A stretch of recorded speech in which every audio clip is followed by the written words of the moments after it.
Gusto na ko nga pamalandungan ang first reading nga gikuha sa sulat ni San Pablo ngadto ikaduhang sulat ni San Pablo ngadto sa taga Tesalonica. Ang mga taga Tesalonica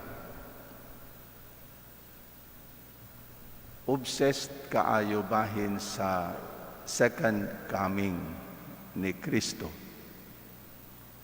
Diha kanang restlessness o kahadlok o kabalaka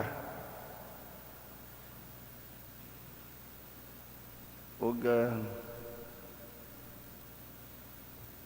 maingon nato nga bisan sa to ang panahon na ay mga grupo nga ingon niini ang attitude na nagpuno sa nagpuyo sa kahadlok o kabalaka na ay mga kulto diatong mga hisgot-hisgot daghan nga mga higayon sa nga diatong mga istorya bahin sa katapusan matapos na ang kalibutan, di ba? Niya diay grupo kulto nga mupuyo na sa langob didto na sa langob magpuyo ilang pang kay matapos na ang kalibutan magunob na ang kalibutan ilang gipangbutangan og mga ligid karaang ligid ang ilang palibot aron kon na sila'y suporta mga grupo nga kana moadto sa hilit nga dapit kay ilang gituhan nga sa pagkatapos sa kalibutan moabot si Kristo sakay og flying saucer nga kuhaon sila dadon sila sa langit na mga concern nga ingon niini ug diha na ni sa panahon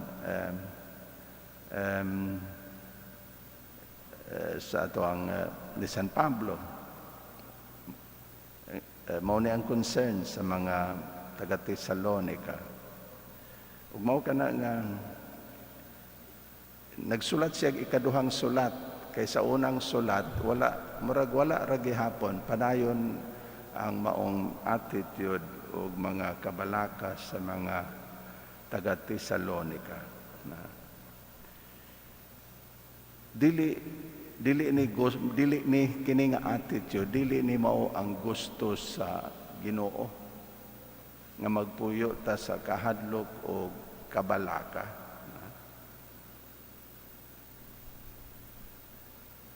Ang kamatuoran mao nga tinuod na ay second coming. Apan wala ta mahibalo bisan tinuod nga na ay second coming. Apan wa man ta kabalo kanusa og sa unsang paagi mahitabo ang second coming. Ang advice ni San Pablo unsa imbis magpuyo ta sa kahadlok o kabalaka unsa tong sayahang advice barog kamo nga malig-on og pabilin diha sa gikabiling pagtulunan og pamatasan nga among gitudlo kaninyo pinaagi sa wali og sa sulat barog kamo nga malig-on. Unsay buot niya ipasabot?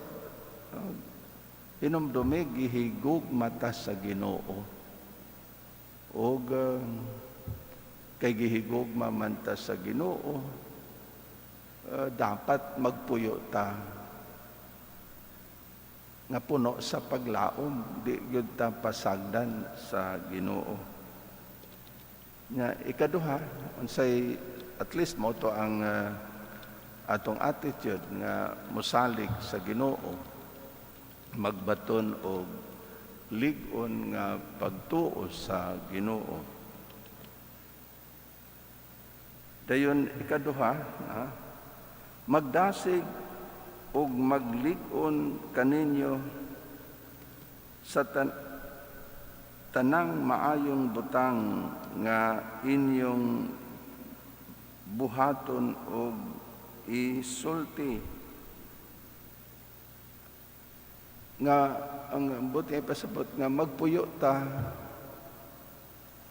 tinuod mo salig ta sa kaayo sa Ginoo nga gihigugma ta sa Ginoo unsa may ato ang bahin ha gihigugma ta sa Ginoo unsa may ato ang bahin nga kita magpuyo og kinabuhi subay sa pagtulon-an ug panig-ingnan sa atong Ginoong Kristo sa laktod nga pagkasulti alam magbinuotan ta sa tanang panahon.